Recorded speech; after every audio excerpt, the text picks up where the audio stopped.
for the June polls in 2023. In recent decades, there has been a rapidly expanding reliance on electoral processes as the principal way to legitimize governance at national and local levels. When elections meet global standards of fairness, administrative professionalism, and respect for human rights, they provide popular support and legitimacy for both the sitting and elected governments.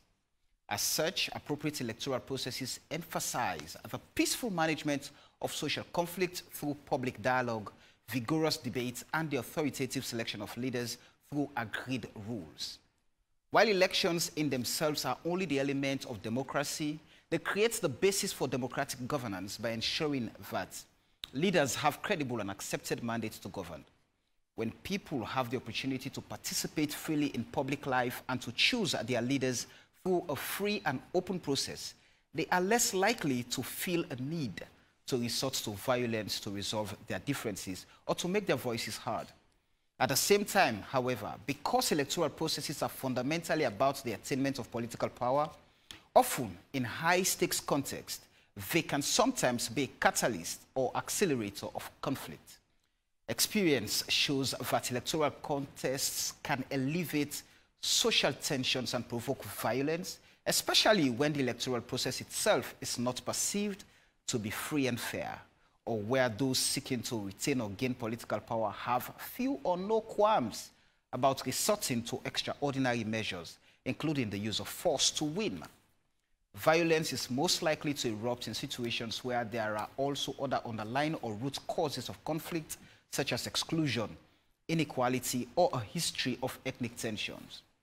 Sierra Leone is emerging from civil war and has an especially high potential for conflict during electoral processes. In recent years, from Afghanistan to Zimbabwe, political violence has accompanied election processes before, during, and after the actual day or days of balloting. Elections do not cause violence, but the process of competing for political power often exacerbates existing tensions and stimulates the escalation of these tensions into violence.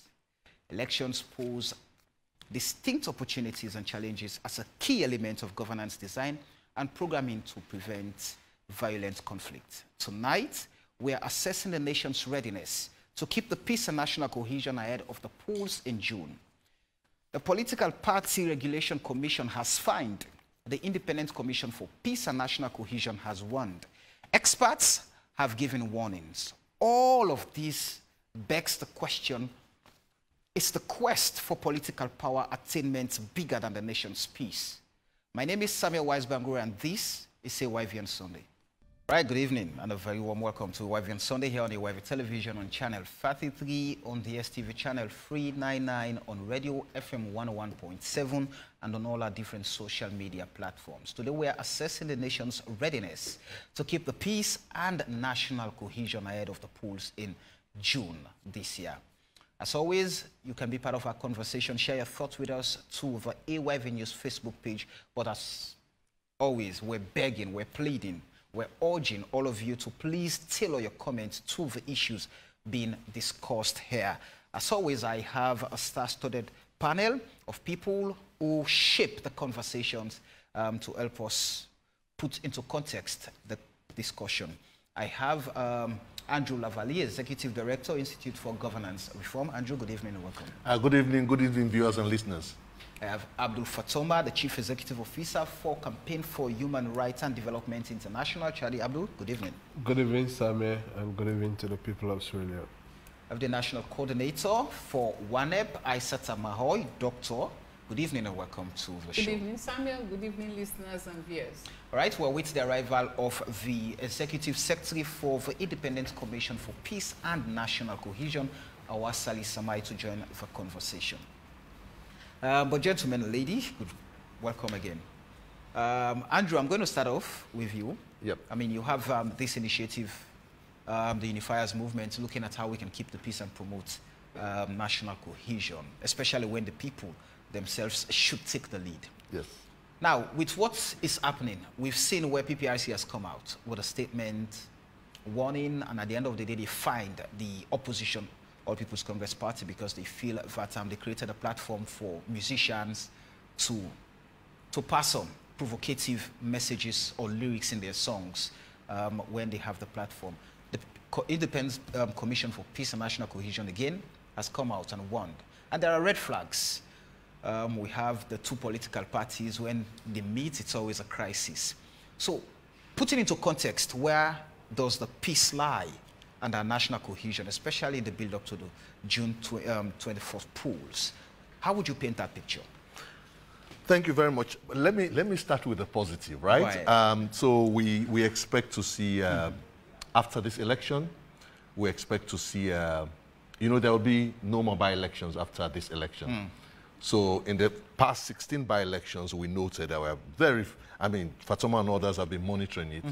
There have been very bloody contests, if you look at Bendugu, in the far north, in Kabbalah, even in western area, constituency 110.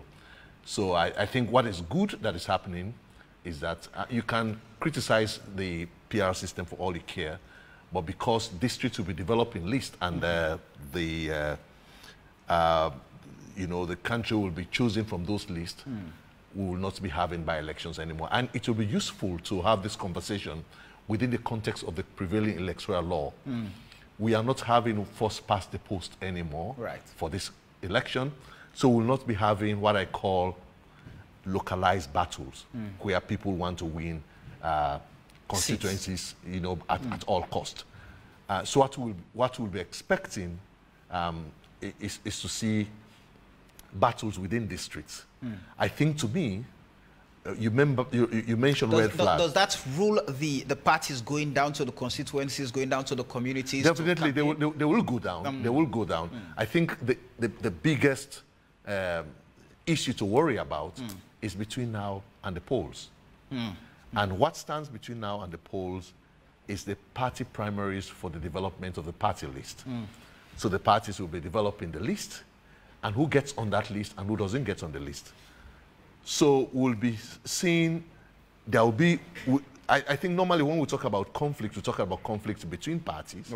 We fail to realize the conflict within parties. So from now on to June 24, we'll definitely expect to see heightened conflict within the parties as to who gets on the list, who doesn't get on the list.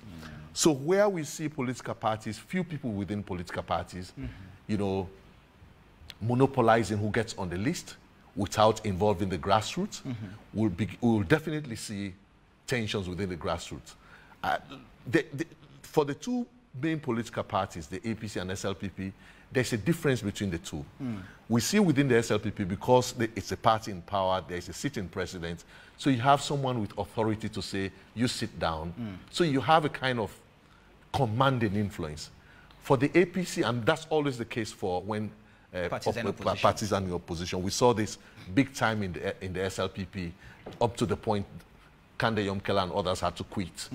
So if internal democracy is not handled properly in the period leading to the elections, we'll begin, let's forget about what happens between parties, even at the polls. We'll definitely see tensions, and there could be defections. There could be community-based violence, depending on how parties handle their internal democracy. All right. Let me quickly welcome the Executive Secretary from the Independent Commission for Peace and National Cohesion, Hawa Samai. Good evening and welcome, Hawa. Thank you. All right. Abdul, let me hear your precursory remark. I mentioned the issue of red flags. And if we go back to, Andrew just mentioned intra-party tensions and dynamics, especially when there is some sense of perceived democracy. We've seen very recently when the APC was holding or conducting its lower level elections. There were tensions, there were incidents of violence reported, wounding and every other thing there. Now, where is the peace and national cohesion ahead of the June polls? Well, a lot of effort has been made by civil society organizations and also government agencies. You know, Andrew earlier on made mention about our involvement in by-elections. We have been part of 22 by-elections since November 2020. And we work with the ECSL to ensure that we engage political party leadership and also candidates. Immediately when this candidate has been nominated, by their political party, and the ECSL has certified them to run for those different by-elections, either council by-elections or parliamentary by-elections. And it's something Sierra Leone needs to celebrate, because before November 2020, when we organize by-elections in this country, the likelihood for it to be cancelled, it's more bigger than the likelihood to sustain the result and move on. We had a lot of cancellation. The very constituency we started with, the 110 at Godrich, it was cancelled twice, and that was the third time when we get involved. And with our involvement to ensure that we create a plain level field for all candidates and also supporters in those constituencies and also wards, it helps a lot. Our intervention within the security sector and our intervention with the political party leadership actually to caution their members. We end up having by-elections in this country. Nobody knows about those by-elections. Some people get notice, of those by-elections through the announcement of the result. But during the campaign time, the other process. Because even during campaign, we also engage the candidate. And some of the strange thing you get from those processes was when the opposition won those by-elections, and they also commend the Sierra Leone police for displaying the level of professionalism. And the ruling party will be crying foul that, the police was not, in their best hands. The two contested results during the tallying system, the Konadugu and the Kono one, we were able to resolve that amicably in front of those who Sierra Leoneans perceive as, moral guarantors, the international community. And the interesting thing is that some of those political parties who end up being a winner never get back to the public to inform the public that there was an amicable resolvement of this issue. Civil society was at the center of it to ensure that, transparency and accountability takes place. And for us actually to enjoy peace and cohesion in this country, rule of law and accountability has to be the way forward. There are several reasons why we are not happy with one another at community level, at regional level, at district level. I mean, this comes with a dissatisfaction with the national services, within the citizens and the government. Just before we get into the specifics and look at some of the institutional reforms that are needed for us to have a peaceful election come June, let me quickly bring in Dr. Mao. You, the experts, have submitted that, in fact, our peace is deteriorating, owing to the fact that you look at the rankings. We are third in the region, now we're fourth, and Sierra Leone is said to be one of the most fragile states, and the indicators to provoke peace are present. So, and of course, the stakes are only getting higher with politics coming into play. What should we look at this point to have a peaceful society in the build-up to the June polls? I think we should involve in engagement, dialogue, negotiations on how we'll be able to maintain the peace, prevent conflicts during the electioneering processes. The reason why I'm saying this is that because it's only when people are engaged, then you're able to understand what the problems are. They'll come up with the problems, and then you together find solutions with the people themselves. So I think having community engagements, you start from the local level. The local level, go to the grassroots, like a bottom-top approach, wherein you continue to engage people so that the process itself will be void of violence. We will not say violence will not happen at some point, but we want to see the rate at which we'll be able to reduce violence compared to other elections that we have had. So what we're doing as the West African Network for Peace Building in this light is that we have been supported recently by the UNDP in terms of trying to ensure that first gather data on what is actually happening on the ground. So we have our monitors that are deployed, and then they gather data, on conflict and other issues that are emerging in the country at present. And then we have a response mechanism, which is the NAG, which is called the National Elections Response Group. In that National Elections Response Group, we have state and non-state actors alike. These are people that are people of trust at community level.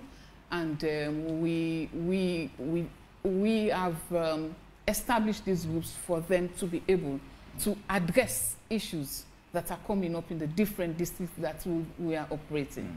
So this is what we are doing presently, and we want to ensure that by the time we begin to have the primaries, trying to get the list from the district level, people will begin to understand why it is good to be to hold peaceful elections, and also to ensure that as a nation we enjoy the peace and try to ensure we are back on track.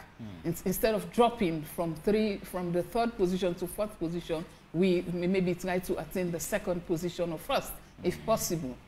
So this is what we're looking at. But engagement is top-notch, and then this is what we should look to. Also, on the side of government and other political parties, I think we as civil society organizations, we need to do a lot more in terms of bringing these groups together. Because, like my colleague was saying, there are tensions within political parties, which is the intra-party conflict, and also the inter-party conflict.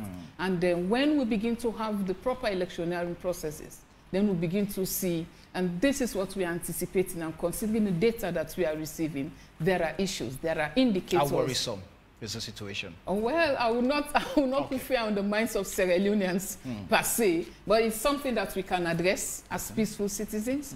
We should be mindful that politics should not divide us as a nation, and we should work as a country towards issue. We should be patriotic and push the peace agenda forward. We've seen the Commission has cautioned the opposition political party, for example, the APC, after the PPRC fined the party for what it referred to as allowing the musicians to fan the flames using words that are not okay for the peace and national cohesion. But before then, we also saw allegations from the opposition that the elected National Secretary General was beaten by state guards and all of that. Now, with all of these staring us in our faces at this point, what is the Commission making of all of it? Okay, first let me just correct our information in terms of the Global Peace Index. Go ahead. For the Global Peace Index, we're currently 5th in Africa. And we're 3rd in the sub-region.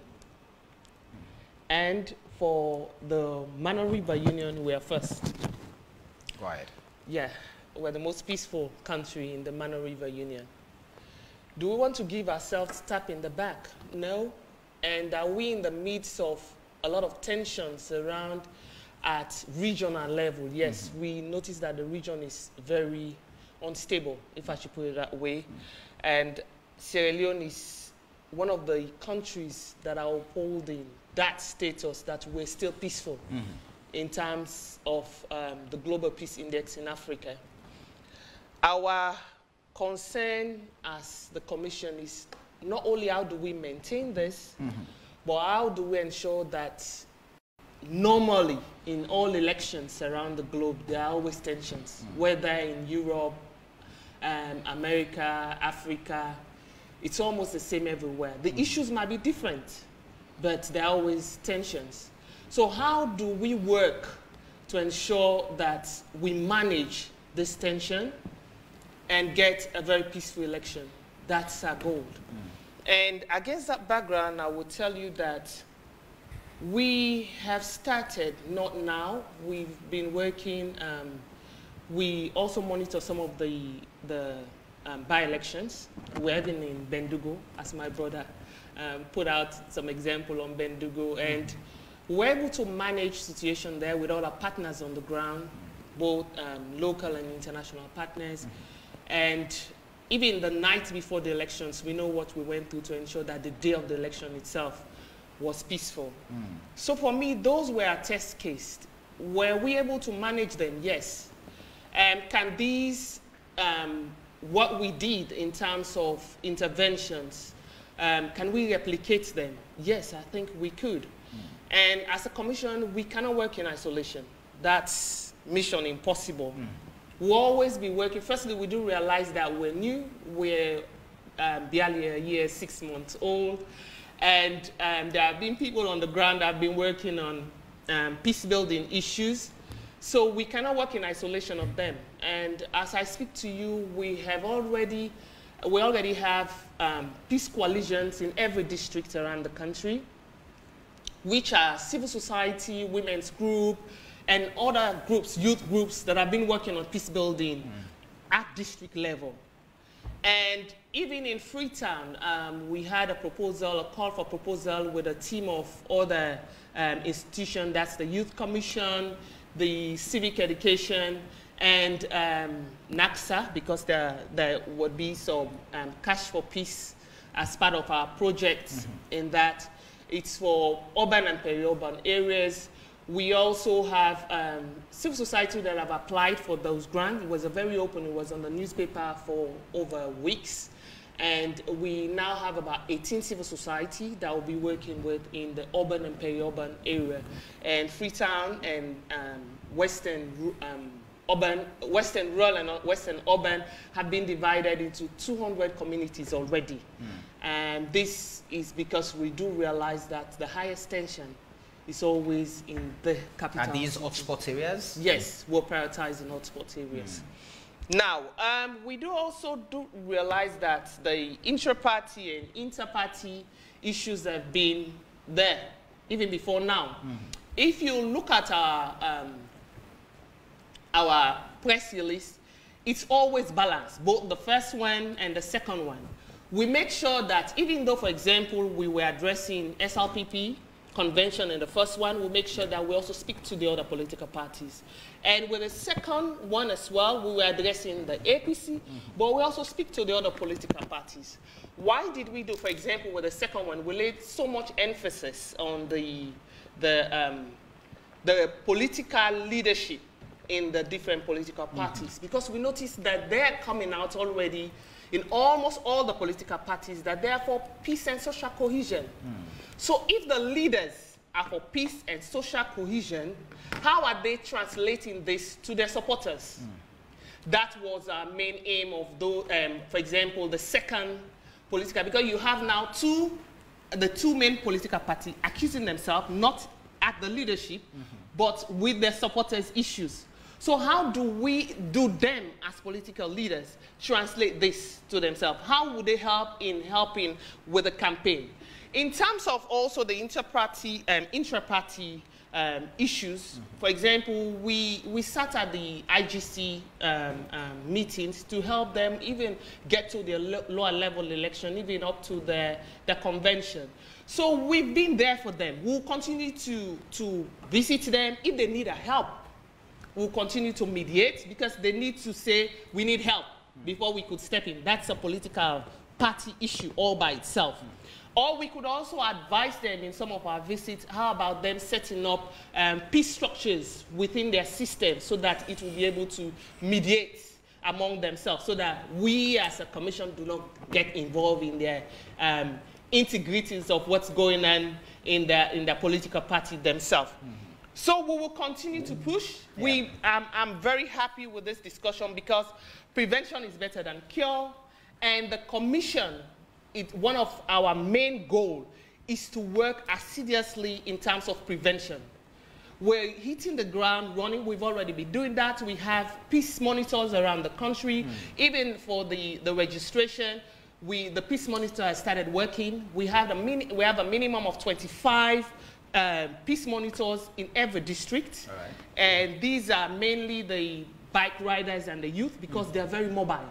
And trainings, additional trainings are also will be conducted for these group of people. We'll come to look at the readiness of the commission itself to protect Sierra Leone's peace and national cohesion. But as you mentioned earlier, that inter-party crisis has always been from the supporters and not from the party leadership. Let us predicate the conversation on this particular clip, where the National Publicity Secretary of the Opposition, APC, CDI at Tunis, and that of the ruling SLPP, Lahai Lawrence Lima, had a conversation on one of our shows, our breakfast show precisely, with Amadou Lamanaba. And let's get to listen what they made out of that conversation, and we'll come back. It seems we have a clear definition of how political parties and politicians or their members will want to provide security for themselves or defend themselves. But you want to react to some of the things he said? Definitely. You see, APC is nothing but a political entity that is very opportunistic. They are demagogue. They do not believe in peace. All they believe in is to look for an opportunity to disrupt the peace. But I will say, I will not actually dabble into all the lies he has actually seated here to say and also try to provoke me into engaging into protracted argument. I will not go into that. I would say as much as this government is committed to conducting a free, fair, peaceful and transparent elections, but as a government also, we have the responsibility to ensure that the security of the state is guaranteed. We have taken due note of all the intelligence, of all activities, of movements of people, but I would say that nobody will disrupt the peace of these elections. Nobody will disrupt the peace of this country. We are capable of providing the necessary security for this nation. And that one I can assure anybody, if they do not believe in that, then let them just try whatever is boiling underneath in their sleeve. We would crush that without even going a step. So what we are saying, Mr. Minister, you are the Deputy Minister of Internal Affairs. Are you making a threatening statement? This is not a threatening statement. Here we have had a situation from the start. I'm coming. I'm coming. Yes, we will crush any attempt to disrupt the peace and security of this nation. Let me give you instances. Will you also respect the rights and the human rights of citizens as well? Of course, that is why when you are crushing, you do it professionally. And that is why, of course, there are state security personnel who are charged with the constitutional responsibility to ensure that the security of the state is guaranteed and is protected. What we are saying, we have them on record. Even from their own flag bearer, or even taking it from their previous leader, former President Nkrumah. He is on record to have promised to destabilize this nation. Their APC Samurai is on record to say that he will make this country ungovernable. CD is on record to have said that they will mobilize and disrupt the peace of this country to an extent that they will get military on the streets, you understand, to shoot people on sight. That is what he was saying, that they will ensure they activate level 3. They are on record. Even after their flag bearer raised when they were coming, every moment, every opportunity you give to the APC to speak, they have no message. They have nothing to put on the table for the people of this country to vote for them. What they rely on is to seek an opportunity to actually unleash mayhem on the people of this country. I want to clarify quickly. But as a nation and as a government, we have a responsibility to ensure that the security of this nation is guaranteed. I want to clarify quickly. The area where you mentioned that you'll crush anyone, I want to clarify. Are you making that statement as the Deputy Minister of Internal Affairs, or are you talking on behalf of the SLPP or the government itself? As a key security stakeholder, okay. Anyone who attempts to disrupt the peace and security of this nation, he will be crushed professionally. Okay, by the security force. Definitely. Is that a directive?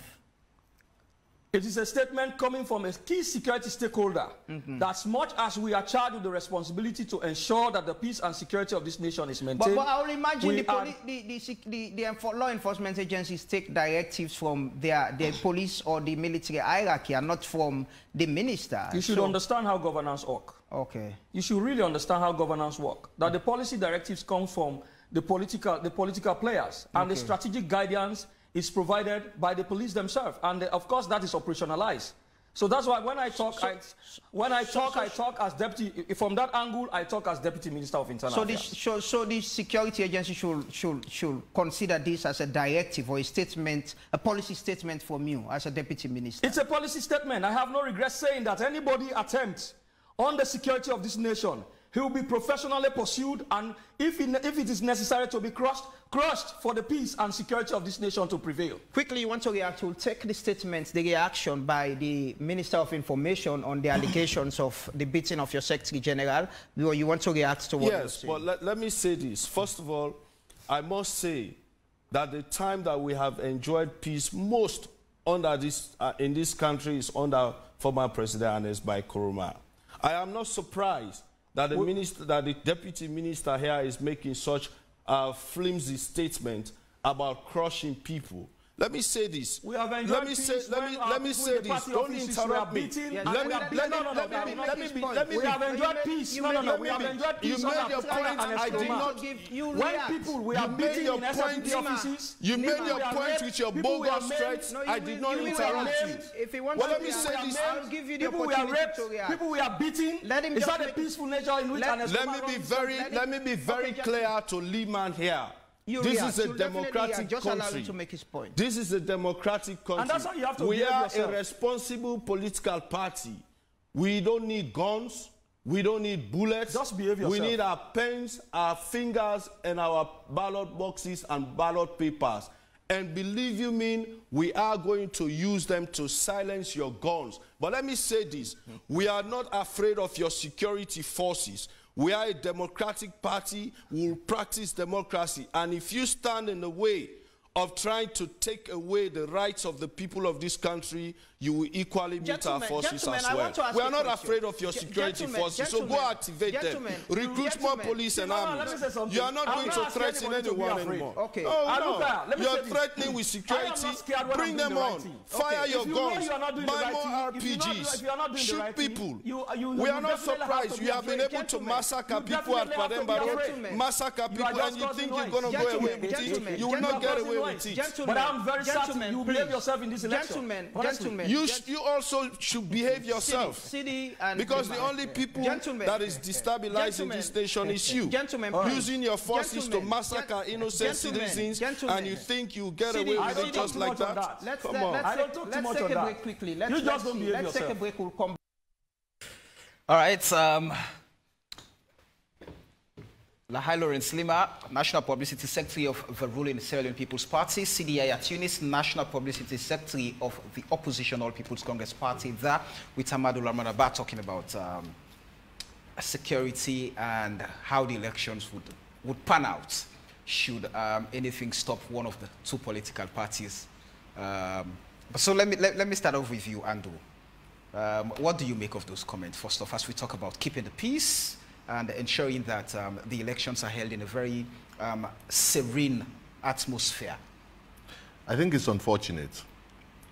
I think it's very unfortunate because 4 months to election, what I expect to hear now is what are the conversations among political parties for water, for electricity, for jobs.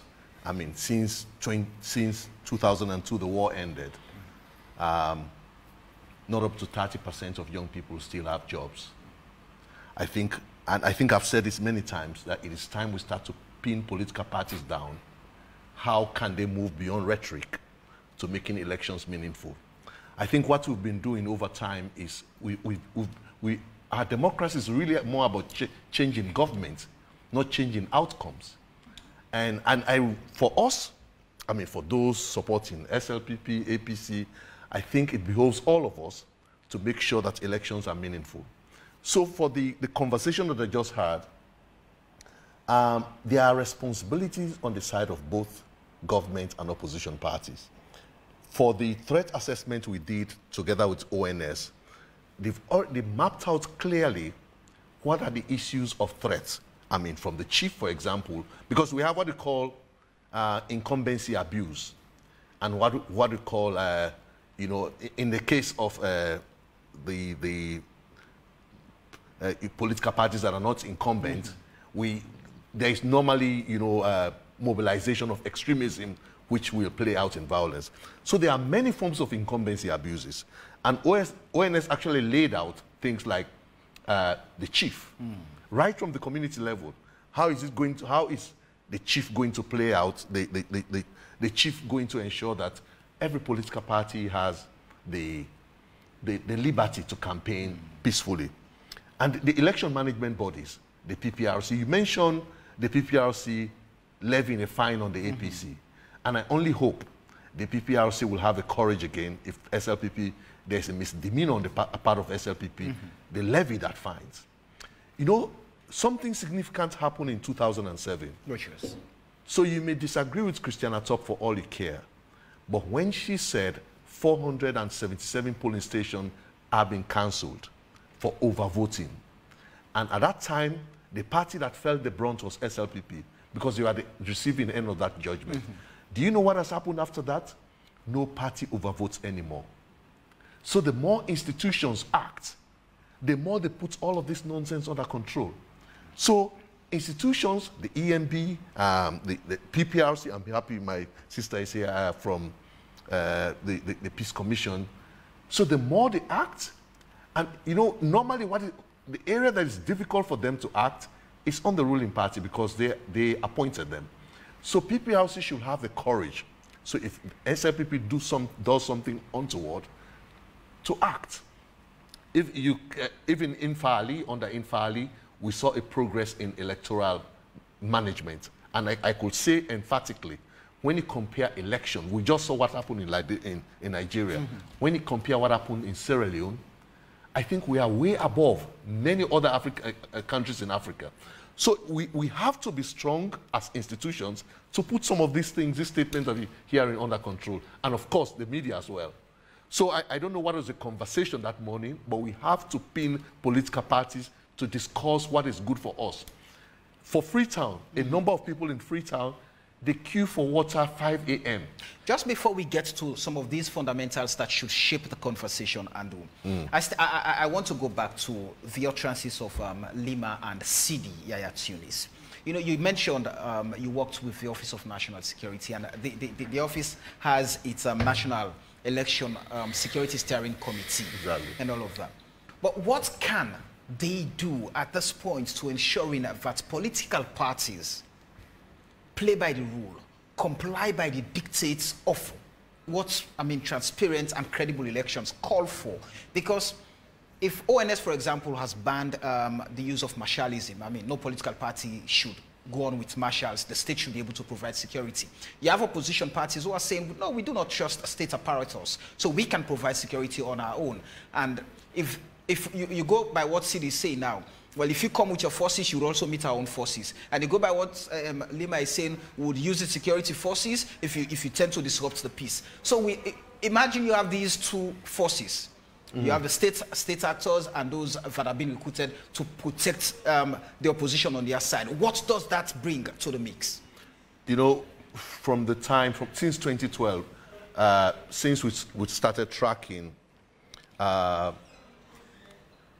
police accountability, Afrobarometer, 2012, I think this year, 2022 rather, we are now having the lowest approval rating of the Sierra Leone police. Don't get me wrong, there are areas where Sierra Leone police is doing very well. Right. When we ask them about, response to gender abuses, their ranking is very high. But in terms of traffic and issues like this, so their ranking is very low. So I think the ONS has a mandate as an institution responsible for coordination of security. For coordination of security. They have a mandate to ensure that, the police, and that came out clearly in the threat assessment, police professionalism. And if we're talking about incumbency abuses, those are the areas we need to look at.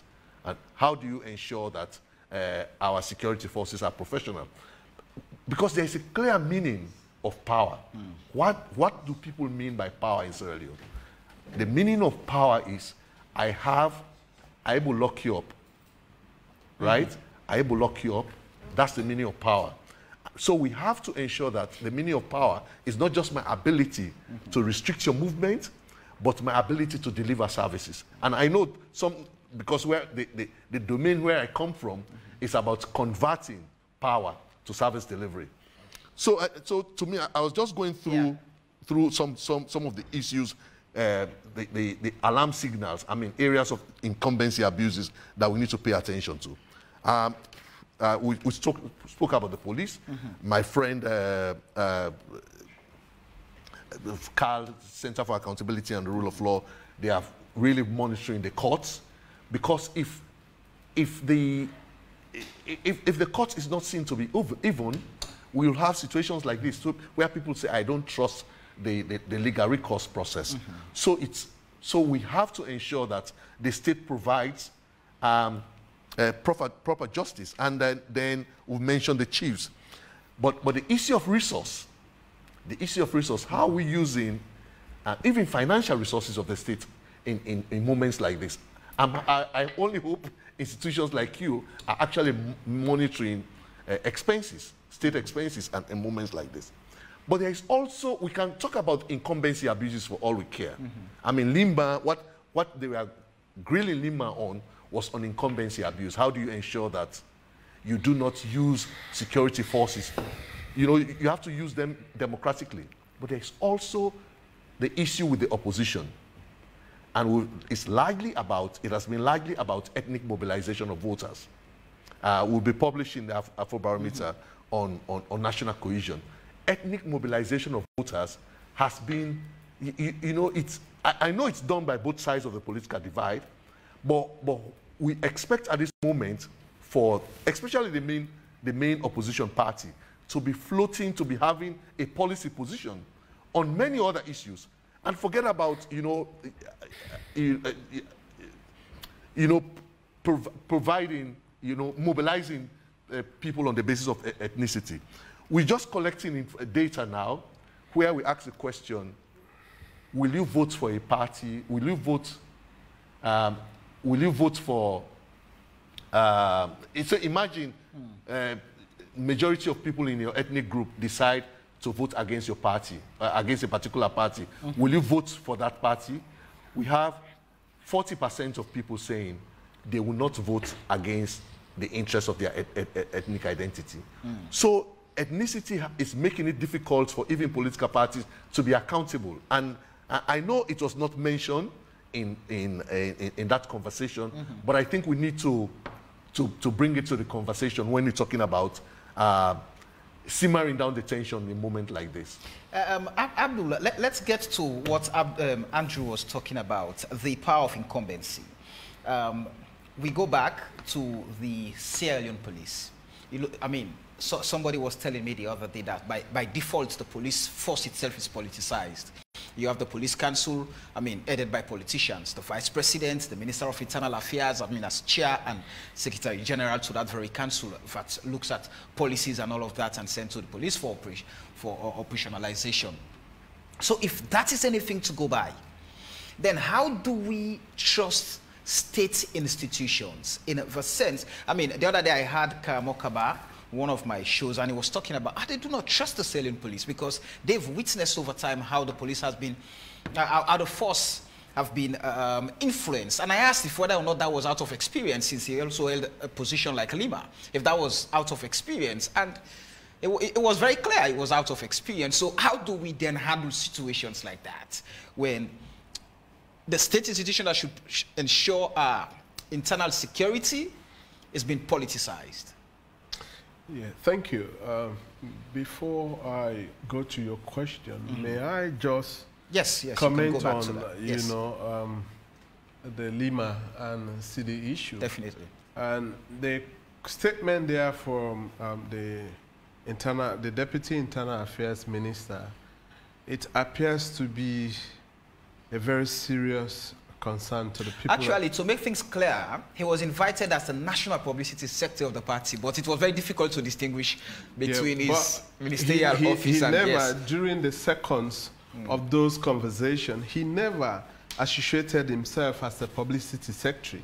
He associated himself as a security stakeholder and as a policy holder persons, and getting paid from taxpayer of this country and telling them that you're going to crush them. You know, there are more other lighter way, polite way to send a message to caution people to respect law and order in this country. But if you are the minister who supervises the law enforcement, one of the law enforcement agencies, that is the Sierra Leone police, you know, you should behave responsibly. That statement was irresponsible, was reckless, and it is against the will of this, the will of these people, I mean the people of this country. If it has been more progressive democracy, he would have not been holding his position by now. You cannot say to the people that you govern, you're going to crush them in whatever way or means. There are more polite way to send a message, to send a signal that this country is a constitutional republic, it's a law and order country, will not tolerate any lawlessness. But then if we have government officials who are lawless, who can make lawless, you know, utterances, it worries, you know, our security status in this country. And that doesn't, you know, the ONS and the other security sectors that we are working with during this electioneering process, that very message never represents their views or their opinions, because we have engaged them extensively. We even brought them to Brufis Hotel, where they share their vision, how they want to prevent conflict during elections. And such a reckless word was never associated with their presentation. So I think he needs to apologize to the people of this country.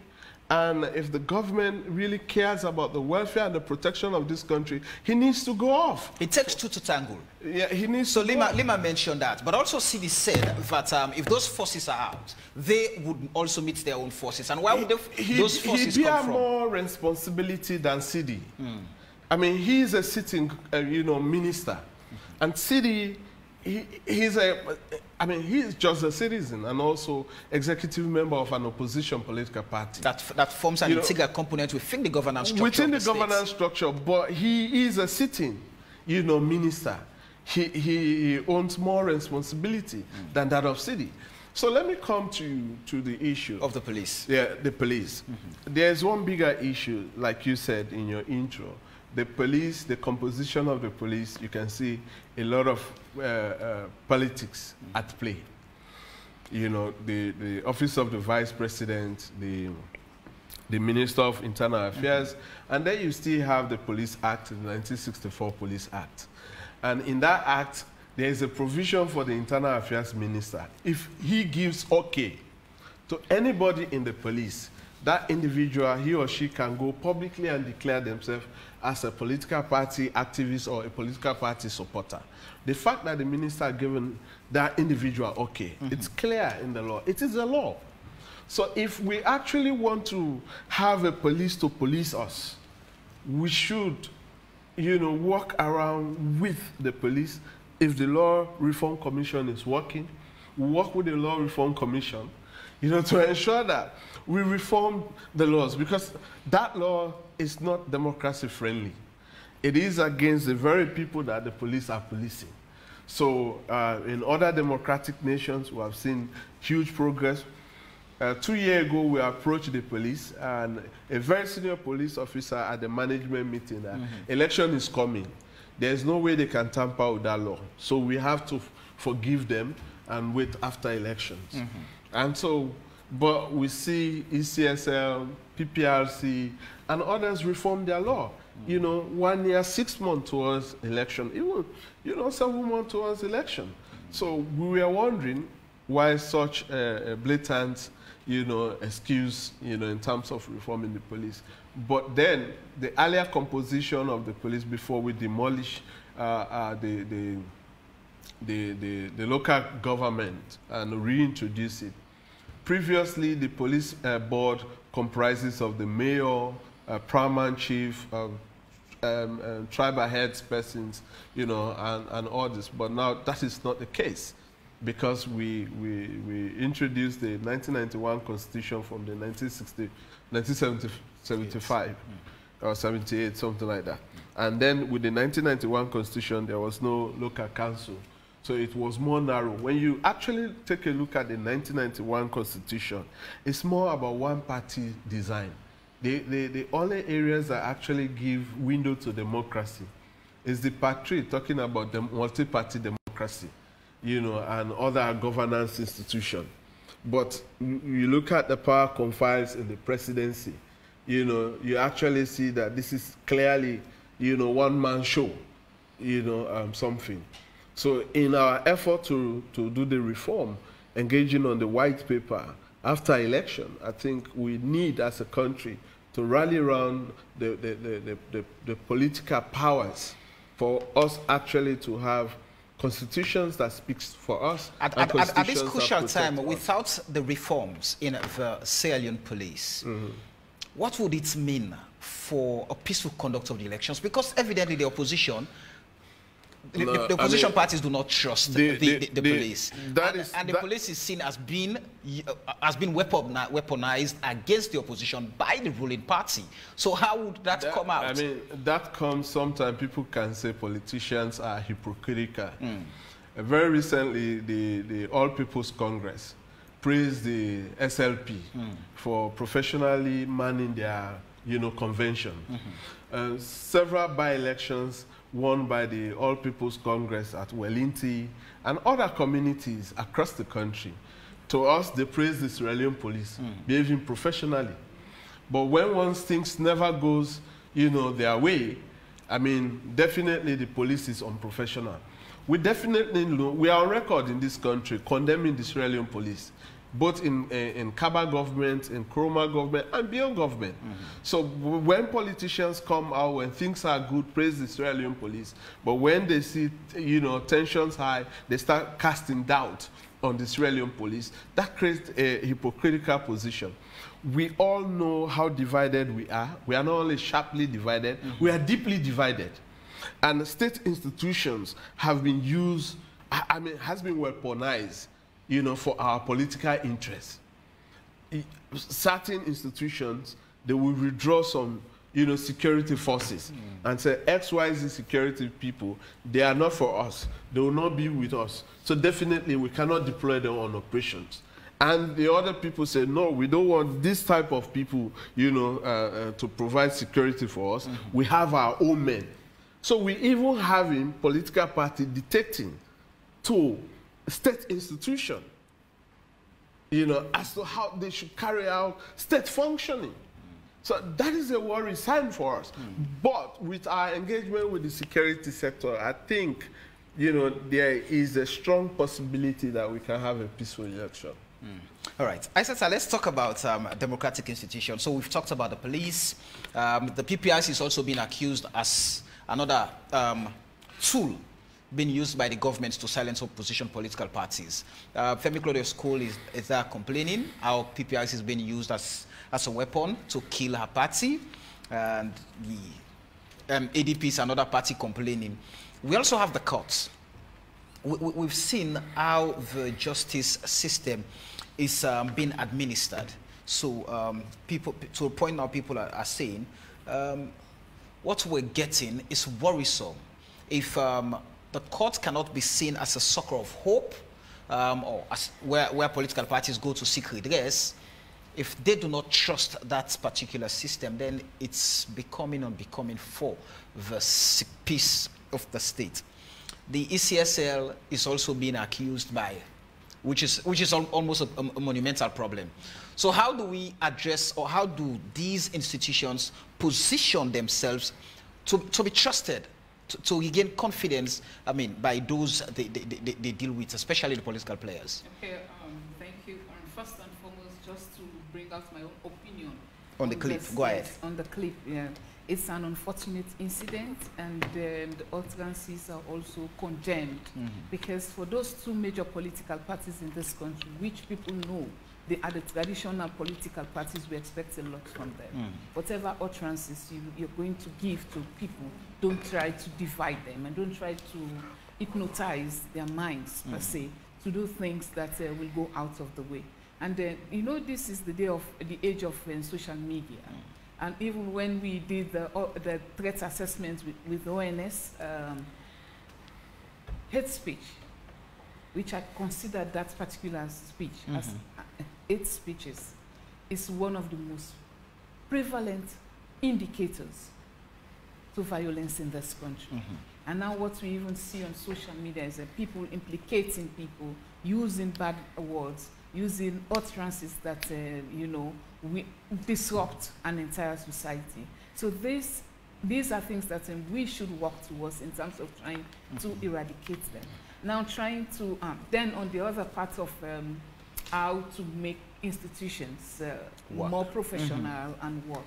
First, I just want to reiterate here that the Office of National Security, which is which the ISPC, Integrated Election Steering Planning Committee, is operating under, is presently undergoing or conducting trainings for security personnel in this country on different models, so that it helps them to be more professional in terms of handling or when they work with communities or citizens of this country, or when they execute their duties.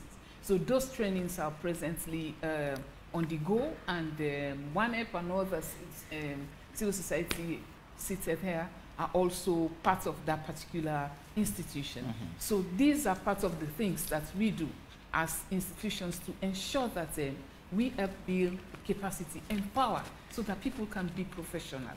On the side of people not having justice or do not trust the system, I think this is something we've been talking about here for a long time. Me, I'm one person who has always been saying it, that people do not trust the system because there are certain things they feel that are not right.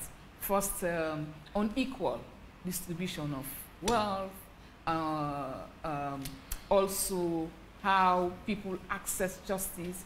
Now, that sabi you, they're able for help you. Also, having orders from above, it has been governments in, governments out. We have been having these issues, just like my colleague was saying, that when it suits them, it's okay. But when the table turns and it happens to be the other way, then they start to politicize or talk about things. I think it is high time political parties, because they are the ones that are dividing citizens in this country, try to begin to think, to re-strategize.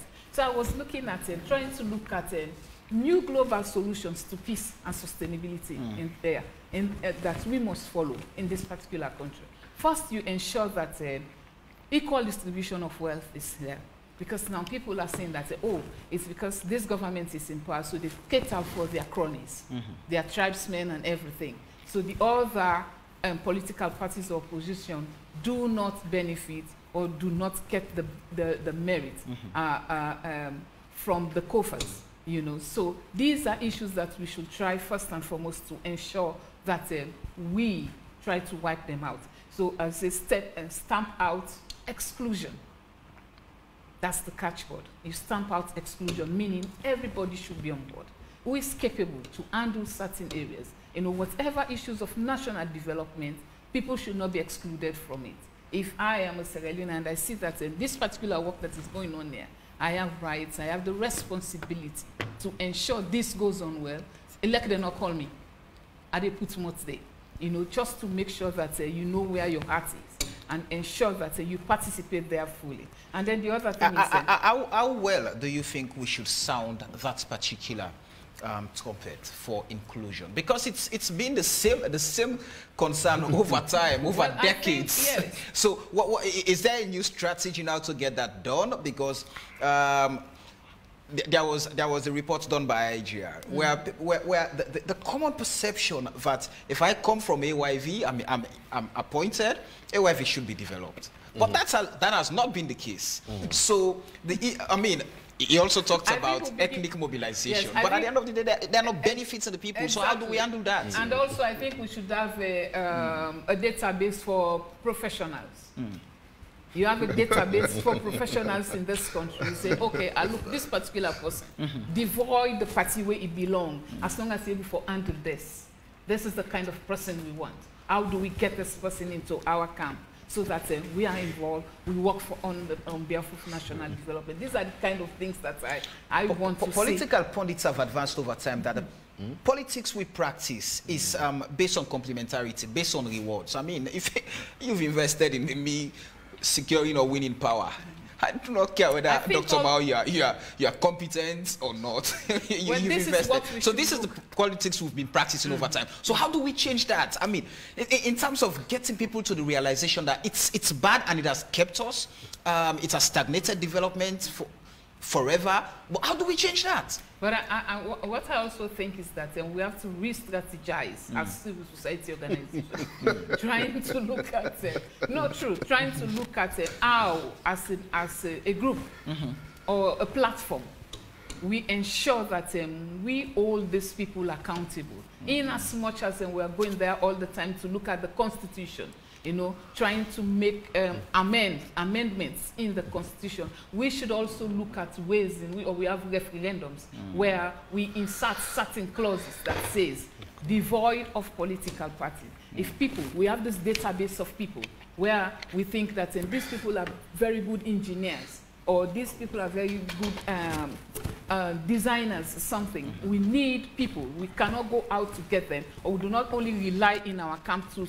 get this. So there are policies that says you look on the other side and get somebody to come and work. And then the reward, and make sure that people are also politically responsible in terms of taking decisions, actions. Because we now see what happens in some of these offices when we have, especially those that call themselves the technocrats in those offices, in the ministries or MDs, you know, the infights are too much.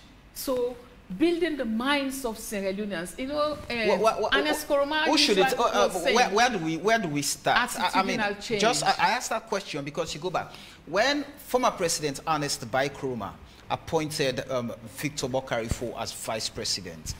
In his statement, when ascribing to the oath, said the APC is a party that rewards for hard work.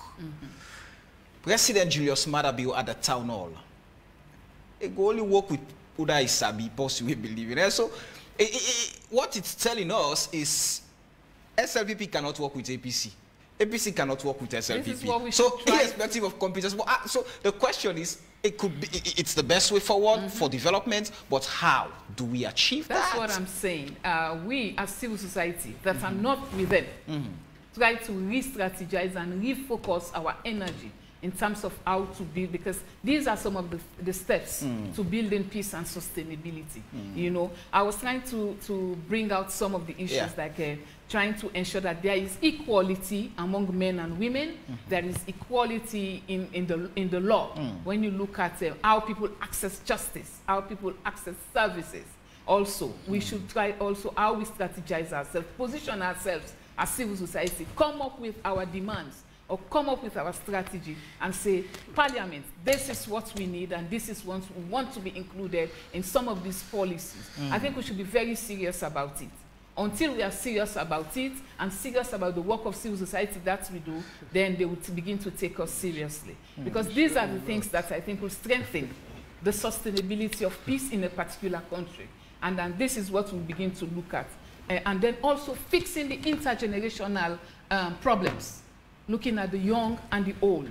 Are these realistic, or are they not just basically, because looking at the culture of Sierra Leone. Okay. Yes, we just let me quickly bring in our looking at the personality cult. I mean, within the Sierra Leone, political context, where you have this powerful political figure who would come out, tell you that, oh, we will not want violence. Leone, keep the peace. Let's become. No, the other day, Umar Fofana and I were having a conversation in Liberia when he mentioned that covering the elections, the war, Fode Sanko would come in the open, that, oh, ceasefire, lay your guns. But he would go back in the bush and tell his guys to take up the guns. Fire. I mean, we have to keep our territory. So the genuine nature of our political leaders to keep and protect the peace, when for them their interest is just how do they get the next political power? How positioned is the commission for this? Because it's really tough. And looking at how the incumbent would want to, like Andrew put it, the abusive nature of that power of incumbency. When the SLPP that, would come, and how positioned is the commission to actually withstand those pressures to ensure that the peace and national cohesion is sustained? Okay. First, because everybody touched on the video, right? I cannot be seen not touching on that as well. Let me say that this is the first time I'm listening to it because I was not in town. Coming back, it has been a lot of things going through with back-to-back meetings on elections preparedness. But I want to say that from the commission perspective, these kind of conversation, I think they are unacceptable in this day and age. And one of the things that I could see from both parties is communication issues, the way they communicate. And I think people need to learn how to communicate with each other, especially in public space. We need to know that people are listening, and also people could interpret and misinterpret what is being heard. Because I'm sure this would have been a big debate now on social media. Right. And everybody could have their own interpretation of what it means. For me, just looking at this is already a counter against counter, like I'm ready for war from both sides, which we do not want. We should realize that peace is cheap. And you not realize how cheap peace is until we get to that war phase. And I'm sure nobody was happy. We were never happy the last 21 years, what we went through as Sierra Leoneans. And definitely, we will not want to go back to that space. Now, coming back to your question now, of course, it's, as I mentioned earlier, that noticing what's been going on in this space for election, it's not strange. We've been in this space for a very long time. And there's nothing new happening now that have never happened in Sierra Leone. It's like repetition of itself over and over.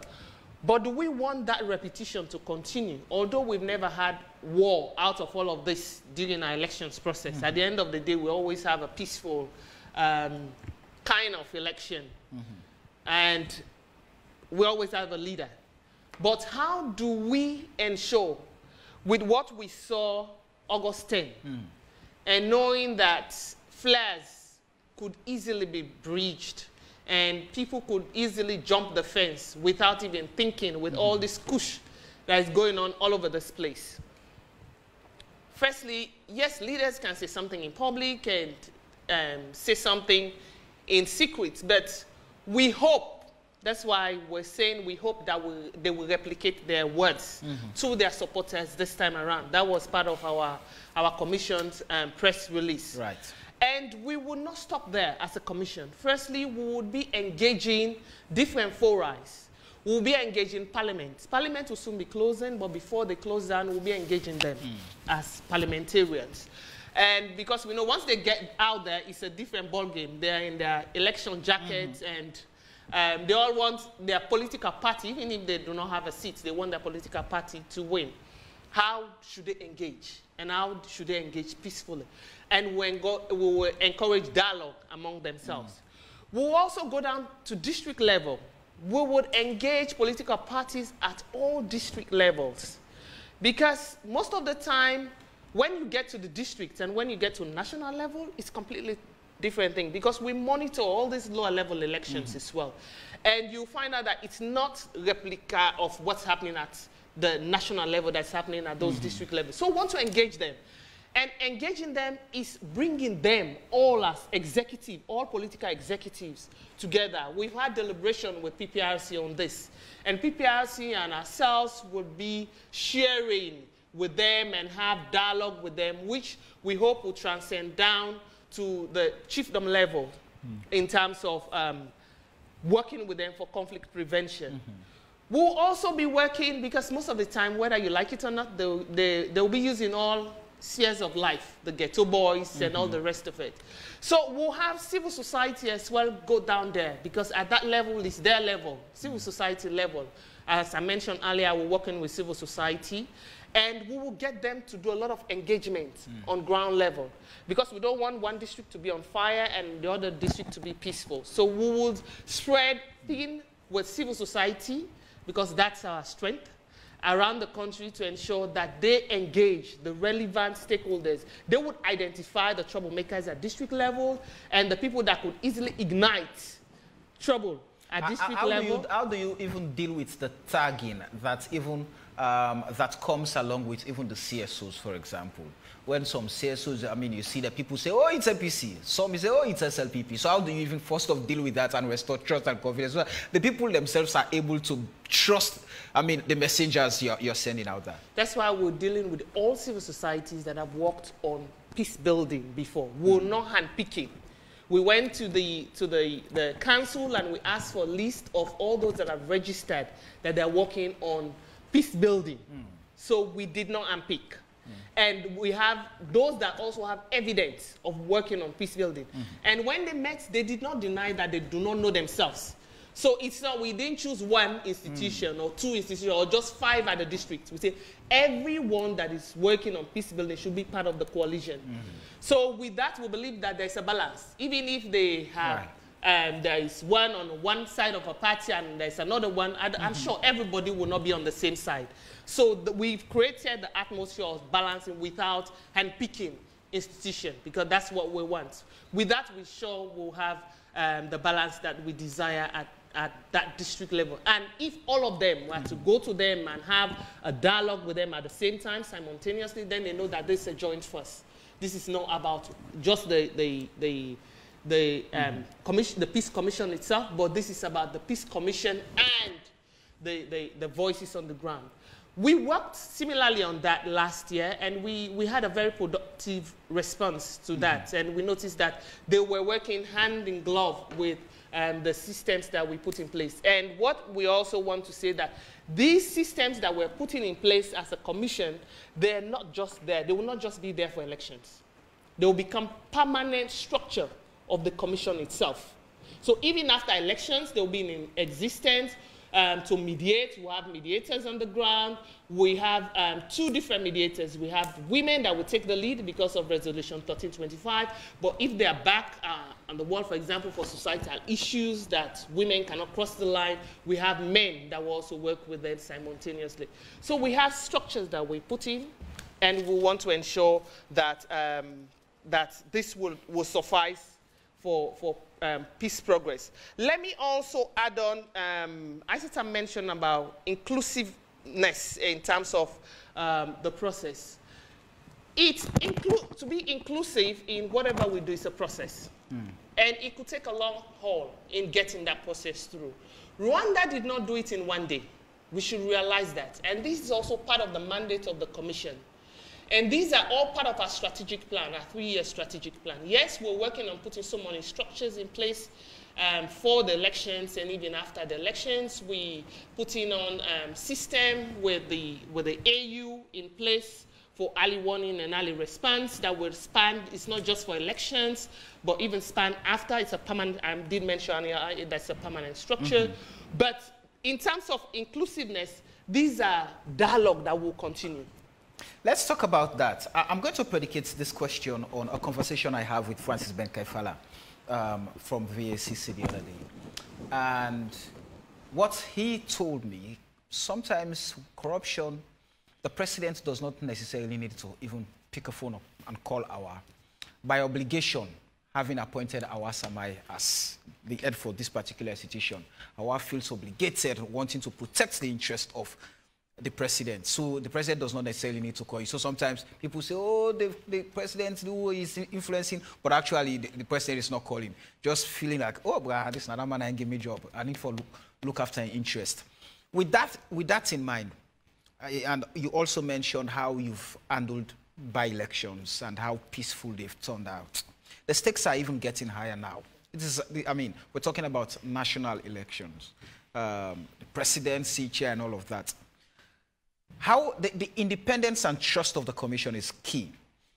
how would the APC, how would the NGC, the C4C, the PDP, the Unity Party trust the commission when issues arise that the commission is not looking after the interests of the SLPP at the end of the day? How do you build that? Okay, again, let me say that for the 1 year, 6 months that we've been in existence, my brother is smiling with my emphasis on our space. We've been able to mingle and mix with all political parties. And one way or the other, all political parties have had some issues with the government or among themselves, and so on and so forth. And no political party would testify that the commission has not been there for them. We've been very apolitical. We've been working with all political parties. We've been mingling and mixing.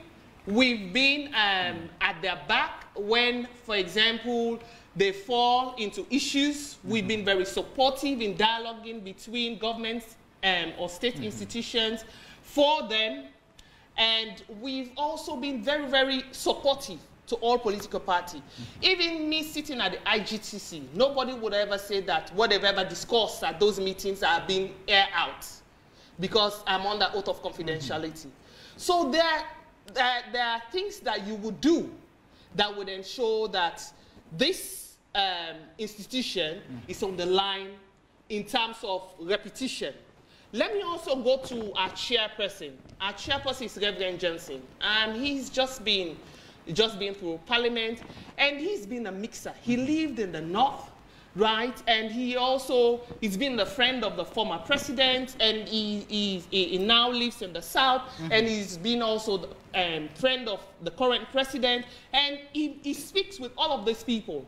So these are some of the foundation that we have, and he's a very trustworthy personality. And people, even in Parliament, when he went to Parliament for the first time, he has the highest applause because people know him everywhere. And people believe in integrity when he's dealing with issues. They believe that he's very fair person and a very unbiased person. So with this kind of chair heading the institution, so I'm sure people would be happy to know that they have this kind of person working with them. Nevertheless, in terms of elections preparedness, we also have people from other countries that will be at our situation room so that people will know that we have a very plain field where people could walk in and know that you're not only dealing with reputable Sierra Leoneans, but also you're also dealing with people that do not even know you and do not know any political party. So they're there for either mediation or advice that you could bank on throughout the elections process.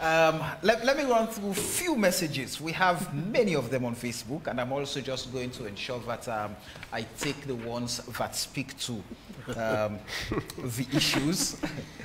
Matthew Smart is saying, peace starts with yourself. From both conversations, some amount of tension started, and it ended up in the studio of AYV, where the two PROs from the two main parties in Sierra Leone were creating more tension for public consumption. The way forward is there should be a peaceful dialogue with experts involved. Abdul Hadi Sanko is saying the issue of imposing fines on actions done by individuals is a welcoming idea, only advised to be imposed across board.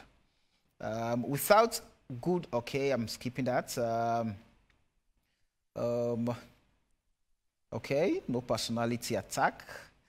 Some man, including me, they eat, okay. Most peaceful country in the sub-region, how? A country where citizens are massacred for protests. Sierra Leone is very good in winning international awards that are not reflective of the way we live. President Bill winning the best president in the world for 2022. A year, that's the highest number of, okay, I'm skipping that. For me, civil society in this country, they're not working in the interest of our people because of all the government issues that are coming up. They're not taking any action. Ali Bangura is saying all of those on the panel did not, okay. They said all of you have not condemned Lima's action.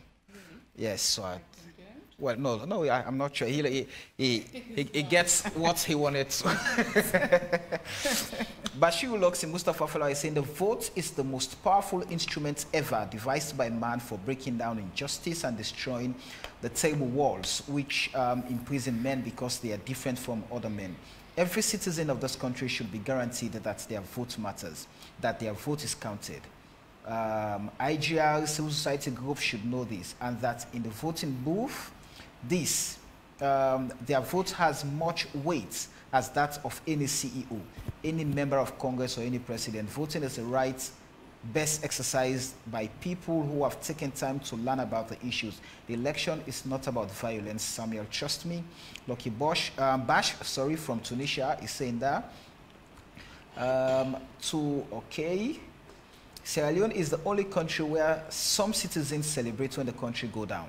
Peace and love is the way for the country to thrive. From the two PROs, it seems like the tension has reached the state of ripeness. Okay.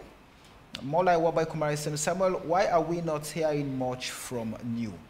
Is it that they are refusing to come? Okay. New is a consortium of over 300 organizations. Some of these organizations are part of New. All right. IGR, okay. Democracy is not something that happens, you know, just at election time, and it's not something that happens just with one event. It's an ongoing building process, but it is also ought to be part of our culture, a part of our lives. No one is born a good citizen. No nation is born a democratic one. Rather, both are processes that continue to evolve over a lifetime. Young people must be included from birth. A society that cuts off from its youth severs its lifeline. So long as we have enough people in this country willing to fight for their rights, we will be called a democratic state. Anti-democracy is a virus that exists, and pro-democracy is the antibody to that virus. And I think we have to become vigilant, and we have to stay on top of the issues of democracy and freedom. This is not about APC and SLPP, Samuel. It's too sorry. I'm going to take at most 5 more messages. We have many messages here. I don't see anything wrong with Lima's statement. The message is clear. Anyone who tries to disrupt the peace of the country will be, okay, I'll leave it at that. Alfios is saying, even among the CSOs, they have opposing views. But when you gather the same CSOs with the same views to talk on a very sensitive issues like this, begs the question if you guys are really serious in the right sense of the word. God save our democracy. 2 more messages to go. We'll be announcing a vacancy, I mean, for you guys to be producing our shows. It's always a good thing. When President Buhari told Nigerians that anyone who attempts to disrupt or attempts to grab ballot boxes in their electioneering process, it will be okay. So we're avoiding, even messaging now, we're avoiding the words. Okay, 2 more messages. Abdul Fatoma, you might be saying the truth, but be mindful of what's coming out. Like, okay. Coca J saying, a woman celebrated when people were killed in Freetown to me on the phone. Okay. Final message I'll take. We want lawlessness to stop. We cry about lawlessness. However, when our security forces go after lawless individuals, we cry baby. We are very hypocritical in Sierra Leone. Stephanie Ale is saying that. I would have to hold the messages there. Andrew, let's get back to really. You were talking about some of the issues that we should focus on when our politicians come out to talk. What they should really, I mean, the issues they should articulate on. I mean, you talk about the socio-economic needs. There's water. There is health, the economic situation. How do we get our politicians to understand that when they come out, instead of fanning the flames, these are the issues they should be addressing, providing alternative approaches to. When the APC says they're going to do this way, the SLPP is saying we're going to do this, but this different way. How do we encourage them to know that at the end of the day, it's about the policy, it's about what you sell out, that Sierra Leoneans will be judging, making that decision, or passing the verdict June 24th? So I think it goes to the media. It goes to the media. So I don't know what we're also being tagged red and blue. Depending on what's definitely. I don't know what was the topic that day or that morning, but had the topic been about we have water crisis, how do we solve it? How do we get solutions? they won't abuse one another. In fact, what you will be doing, you'll be pushing political parties to do research before coming on air. But I think what the media, and Samuel, I really admire, defense, by the way, for the media. I admire your kind of style of journalism. With no defense for the media, we've seen in situations where the media would, invite politicians to talk on issues. Then it goes back to trading accusations. Oh, no, I know. But as an anchor, it's always good to rein them in. So we're talking about this. So you won't go on CNN and say that. You won't go on an irresponsible media. You can't say that. So I know, politicians are emotive, and for the period now going into elections, this is a moment where politicians are really emotive. Right. So some of the messages you've been hearing, some really direct personal attacks at some of us, it's because people want to hear a certain, they just want you to legitimize their own biases. If you don't do that, they go after you. So we know that. So this is the process that we have midwifed, and I think moving towards election, we actually need to simmer down the rhetoric, and it starts with the media rooms. So that's my first point. My colleague from OneUp, Aisata, she laid a very interesting basis on how do we move on, together with Hawa as well. But I think it will be useful for us to discuss the next 4 months. That's the most crucial. Right. It's useful for us to say that in the next 4 months, I know we are going into an electoral process where most of those people sending those messages, they have never even taken their time to know what type of election are we going into. How are their votes going to translate into seats? It's not understood. The last time we checked, there are still a good number of Sierra Leoneans who have not even heard that we are going to run a proportional representation elections. So what is going to come out of that? We're talking about trust of systems, and I'm happy what Fatoma said. When the systems favors you today, it's good. When it's against you, it's bad. But if people do not understand the system, they distrust it more. And in this context of distrust, where, to be honest, when you look at the Electoral Commission, they're facing limited resources. They have competing expectations from the public. The other day when we did an assessment of the by-election areas, we asked, do you trust the results from these by-election areas? Over 70% of people said the results we trust.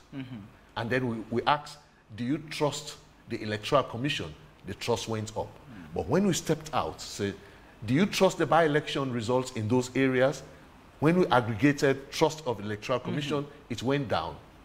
So it's always good for us to decipher between what is the political rhetoric coming from politicians who sometimes, even by distrusting the institution, is a political point scoring. We have to decipher that from the election machinery. If you go and ask in a polling booth or in the registration booth, SLPP, APC officials, party agents, they will tell you, we have no problem here.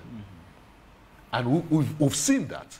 But when you step out, you go ask their leaders, bring them to a room like this, they'll start abusing one another. And what happens for a gullible public that has over time, historically, taken sides, they just reinforce those biases. And do you know why they do that? Because politicians don't want to be accountable. They don't want us to talk about water. They don't want to talk about corruption. They don't want to also talk about how do we get jobs for young people, because they don't have the solutions. So I think the media need to work with us, with civil society, to see how the next 3-4 months, it's really going to be about how do we make these elections meaningful. So, for example, for the Citizens Manifesto we are working on, and this really, we're going to see how we can work collaboratively with the Peace Commission. One of the things that 93% of citizens have agreed to, said they've kind of agreed to the complexion of the next administration. So in the next, whoever wins the next government, we want to see an appointment where 30%, not more than 30% of appointments go into one region, and not below 30% of our below 15% going to one region. Not above 30%, not below 15% going to one region. So citizens are proffering solutions as to how to see national cohesion going down the road. And we spoke about sharing of resources. I think it's useful to talk about sharing of resources. That is way down the road, and citizens have already started proffering solutions. But I think one of the things I really want to see is how do we make political parties to start working together. And one of the ways of helping them to work together is when they all have a stake, when they all know that the diamond, the gold, the bauxite that we have, we all own it as Sierra Leoneans. Let's share it. And what does that mean? It means, in fact, we suggested that in the Citizens Manifesto, and an overwhelming majority voted yes. We asked, do you want a situation where opposition parties, especially those in parliament, will be put on salary? And majority of citizens have said, yes, let them be put on salary. We should not have a situation where if one party is not in power, they want to bring the system down. We will never develop. It will just be about changing governments like T-shirts, but our condition will not change. And it's a condition that we want to change. And lastly, so so again, because I come from IGR, what we normally push is policy. So we actually need to see how do we distinguish policy from rhetoric. And what normally I hear politicians coming to studio is to give rhetoric. How do we pin them down to policy? I would say this in the guise of policy statements. Yes. So how do we? So imagine a politician just sitting down and saying, abusing the president, and you have an opportunity. You are standing in front of young people that are unemployed. You have an opportunity to tell them, this is how I'm going to make you get jobs. And yet you turn around and say, I'm going to abuse the president. How is that going to help you? How is that going to help the young people that you're talking to? So to me, I really crave the indulgence of the texters that have abused me as well. Go listen to the radio. Tell your politician to tell you, how is my life going to be different in the next 5 years? Stop fighting. Just go sit down, pay attention to the television, and open your mind. Because it's been 61 years we have been in this. We have seen APC, we've seen SLPP. What you have not seen is in the next 5 years. How do we make the next 5 years better off? All right, Abdul, when we started off, the conversation is how do we get internal structures in the political parties? First, to be able to, prevent conflict, but also when those incidents come up, they should be able to mediate and resolve them within the parties. It goes back to when VSLPP had its elective conference in Bowenda. We saw what happened when some people, lost and some people won. And the women's wing was a crisis. The election came out with audios that different. But like Andrew mentioned, there is a figure there that controls everything. That would want to when that figure speaks, because of the power already, the sitting president, there's this power, so he'll be able to sort things out within the party. So even if people are disgruntled, they will not. You not see them overtly coming out like when they're in opposition, like we saw in the APC whilst in opposition. So how do these political parties set up those internal structures that would prevent, mitigate, but also mediate when they come up? Okay, thank you so much. These are all necessary mechanisms, for us to build peace within our political party and also to develop national cohesion, However, it may interest you and those who are listening to me now. 3 weeks ago, we called all the AMBs and democratic institutions. The Peace Commission was there. They presented their own strategy before, during, and after elections. What are their own strategy to prevent conflict and mitigate conflict? And the Human Rights Commission was there, PRC, ONS, the Australian Police, ECSL, and 14 political parties out of 17 registered political parties. What it may interest, you know, the people of this country. Political party, we are not prepared to share with the people of this country. Some political party, when they are unprepared, with 2 weeks' notice, having no plan as to how to prevent conflict within their political party. They are good at fomenting. And also at national level.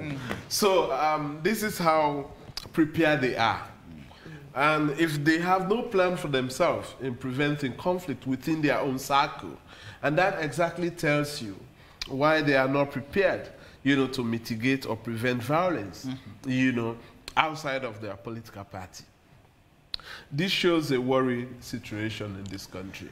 We continue the dialogue with the political parties and also the young people and the law enforcement agencies, because what we need is actually for the people of this country to own the process of electioneering. You know, voting rights, it's a civic right, and it's a civic responsibility. It should be owned by the people, and the people should lead the process.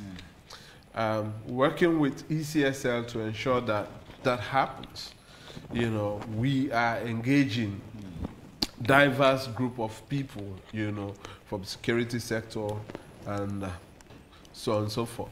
But then, coming back to policies, you talk to government officials in this government and ask them about their political party manifesto. Many of them will not be able to remember some certain paragraph, you know, that talks about even social and economic development and what were the key priorities of the government, you know, their intention taking over governance of this country. And they have been failed to also communicate some of the achievement and the non-achievement, you know, blueprint in that very document. And this again, as Andrew said earlier on, creates some kind of lack of confidence and lack of trust, because people don't really know what is going on or what has been achieved. And if again we are talking about peace, we are talking about national cohesion, the key things we need to look at is respect for rule of law and that of human rights. When we are in a community and people think that being a politician is a license to be lawless, and then definitely you are a threat to, you know, the rule of law, and you are a threat also to the human rights of other members of that community. But we make fun over these issues and we take them as a joke, and we attack Sierra Leoneans who are serious about building system and building society. And we mock them, and we also chase them out of their communities with abusive words or neither death threat. Interestingly, the only social group that people invest in voluntarily in this country is political party. If you set up a social club to be responsible for, you know, water and sanitation in that community, the sustainability of that social group will not last for 4 years. But with political party, we have seen political party with voluntary support from citizens. It has spanned over 30 years and some 15 years. Because, I mean, this is the area that, I mean, people think will give them much bigger rewards than self-help projects in their community. And people also looking at the media and civil society player as people against them. Had it not been civil society group that really creating the platform, creating the checks and balances within government and the people, would have been in more chaos. Had it not been the media creating the platform for people like us, you know, to discuss national issue, it would have been more problem. But the fact that the conversation of that civil society actor or that media practitioner is not favorable to the political agenda of that individual, definitely by your name, by your accent, you are the next on the list to be killed. All right. Aizata, you were giving us a list of things that should be done to correct the wrongs and keep the peace. Okay. National. Well, always they say peace starts from within. Even within us as citizens, we have our responsibility to ensure that we also observe the peaceful environment and also try to maintain it. If you win against somebody, think about that person that has lost, in whose position you have won. There are certain things that the pains the person will be going through, you know, the pressure, the psychosocial needs that person will be needing. So how you also, as the winner, will support the person. So amongst us as citizens, we also have that responsibility. It's not trying to cry your man down or trying to kill or finish the person in totality, you know. So this is also one of the things. And also we should be as, what we need is a catalyst for collaborative efforts. Collaborative efforts here, I mean that all political parties that are present in Sierra Leone, looking at the political context in this country, should also make peace a priority. So during times of campaigns, you know, you should be able to sensitize or talk to your party supporters, talk to them about peace, so that they desist from those things that take us to chaos, that will lead us to something that we will not want to see, that makes us suffer. So you have the responsibility as well. So each political party, for each and every one of us, has that responsibility. We should bring efforts together to ensure that what we talk about is peace.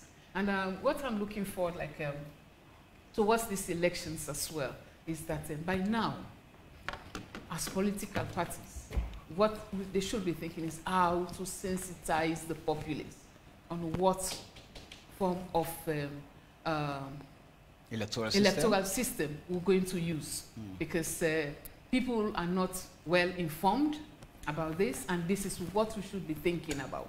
Because when people are not well informed, the tendency there is for them to do the wrong things. And then you don't know how to vote, you don't know what happens in the polls, you don't know what to do. So all of these things create chaos. So when you take your time to begin to inform and engage your community. So when I started this conversation, I said what we should be doing now is engagement. Engage community, engage in political parties. The PPRC or the electoral management bodies themselves to ensure that this process, we want it to be free and fair. We do not want anything that will tarnish the reputation of this country. So our reputation is very much paramount as a country, and we need to maintain or make sure we work towards a position, a higher position in the Global Peace Index. For us, this is how we see that the process should be working hand in hand with also the other aspects of, because we have to take into consideration as well the economic situation. How do we think about this? As Sierra Leoneans, this is what we need to think about. I am not sure this government would be as wicked as them, because they are the ones controlling part of the resources or most of the resources, as people are allegedly putting it, that they want to see people suffer. It brings bad name to the government itself. So all of us have to work together, design strategies that will take us out of this mess that we are as in the economic situation, and try to see how we prosper as a nation. So these are the collaborative efforts that we are looking at, and this is what I and my institution are looking forward, that will lead us to the path of peace. At some point, IGL published a report that talked about how national policies are being framed as tools for revenge, and how the opposition was, using the people as a shield to escape accountability. So with that in mind, how What's the strategy would you devise? So at the end of the day, that balance is maintained. That independence of the commission is clearly seen. So government understands where it is, the opposition understands where it is, just so we're able to keep this peace and national cohesion that we also desire.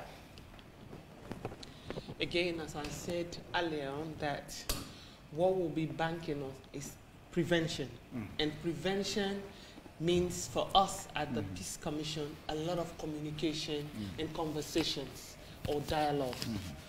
And people tend to respond or reciprocate positively when they're when they're heard, they're listened to, and also somebody reciprocate in terms of having a dialogue, a conversation.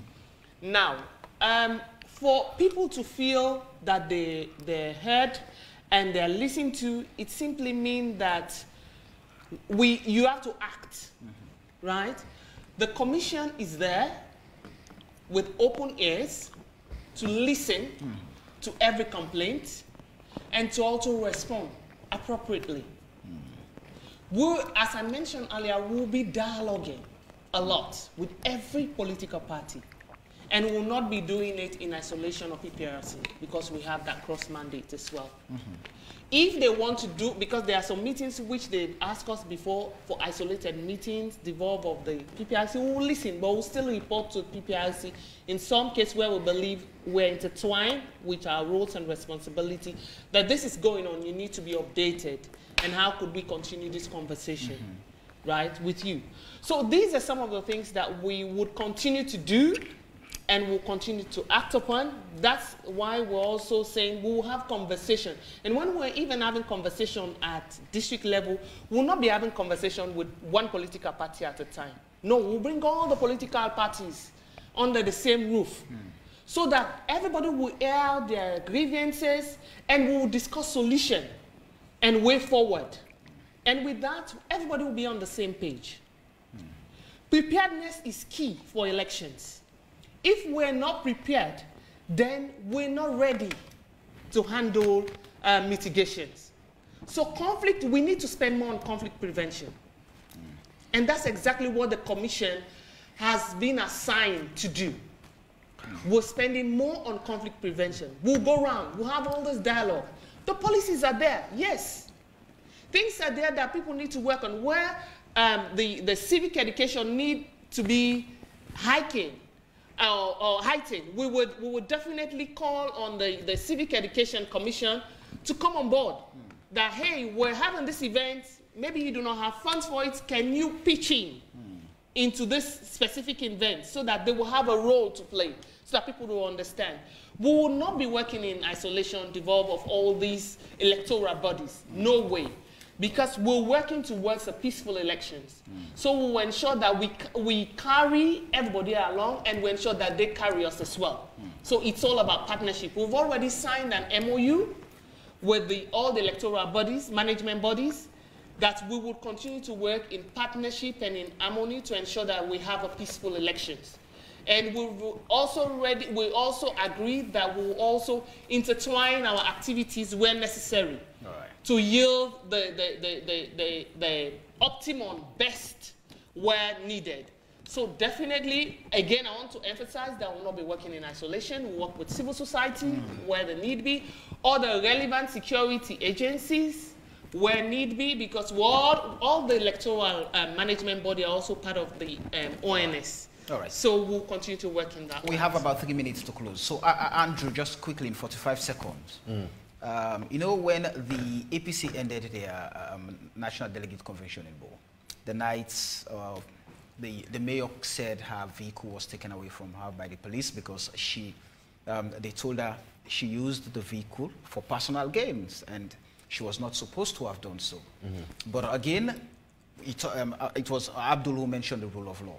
We've seen state actors, ministers and all of that, using their vehicles for other things. So how do we ensure fairness in the implementation of the rule of law? Because if you're saying, oh, don't use your vehicle to go and participate at a party convention, Why should you use your vehicle to go and do another? So how do we do that? So those are the kind of the forms of incumbency abuses I was talking about. So the state has enormous resources, and when you talk about resources, people normally talk about money or vehicles, but actually the dispensation of justice. How do you ensure that there's a level playing field for electoral processes? I think that's really key. So there is incumbency abuse, and I think what our role in civil society is to ensure that incumbency abuse is checked so that there's a level playing field for competitive party politics. All right. But I must end that the differences that we have, that Samuel, I don't know where you come from. If you come from the north, I come from the south. I think that difference is an asset. Right. We need to keep it. Right. So whoever is trying to manipulate that difference to make it a liability, I think from any political party, because that's the problem. And that's where, to me, I actually admire Lebanese people. They seem to be way smarter than us. All we think about, this is not Mende, this is not Timni, this is not Northern, and they are not concerned about that. And I said in my video that if they say they are going to sell State House, there are some people that will buy it. Maybe those ethnicities that have monopolized politics for years will not even have the monies to buy it. Right. Abdul, quickly. Yeah, I will end with where I started, that rule of law, accountability are the only way forward for a democratic society. And electioneering process is owned by the people. And state institutions and the government needs to respect the rights of citizens, and encourage citizens to participate in the process. So with that, we'll have a peaceful Sierra Leone. Aissata, quickly. Okay, I would just like to say that as Sierra Leoneans, the peace lies with us, and also just a clear warning that politics should not be a do or die game. Whoever wins and also try to embrace others so that we all can benefit. So the winner takes all mentality is wiped out in this nation. All right. Awa? Again, we want to encourage everybody to dialogue. And peace starts with us. Somebody already mentioned that in one of the texts. It starts with me, it starts with you. It's only when we're ready to be peaceful, then we'll be able to preach peace. So let's ensure and encourage everybody, whether it be young, old, disabled, let's get everybody on board, men, women, irrespective of your tribe and religion. We love Sierra Leone. Put Salon first and let dialogue for peace and peaceful elections. Thank you very much. Hawa Saleh Samai, Executive Secretary, Independent Commission for Peace and National Cohesion.